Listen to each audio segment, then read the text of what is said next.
সালিশি 20 বার কর না হলে কিন্তু তোর জমির ধার খবর হয় তুই জমি দিন করবি ও গেলি না সালিশ করতে আবার টাকা লাগে নাকি আরে আমাদের তুলবো না হয় কেন আরে হে সালিশ করতে খবর আছে না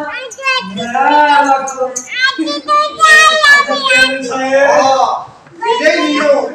এটাই আমাকে তৈরি করা নিয়ম যাও যাও যাও টাকা বের করো এ দে তাড়াতাড়ি বার কর সে আপনি কোনে নেব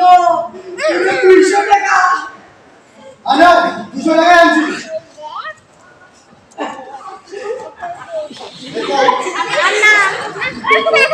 আমার কোনো ভাঙে দেওয়া আছে আচ্ছা আচ্ছা ঠিক আছে তোর কেসটা কালই আমরা সরজমিনে তদন্ত করে দেখি আচ্ছা আচ্ছা ঠিক আছে কেন বলবি এই ছোট ছোট ছোট আগে আমি কিছু টাকা জোগাড় করছি যা পরে কম বেশি একটু আচ্ছা দেবো আচ্ছা আচ্ছা ঠিক আছে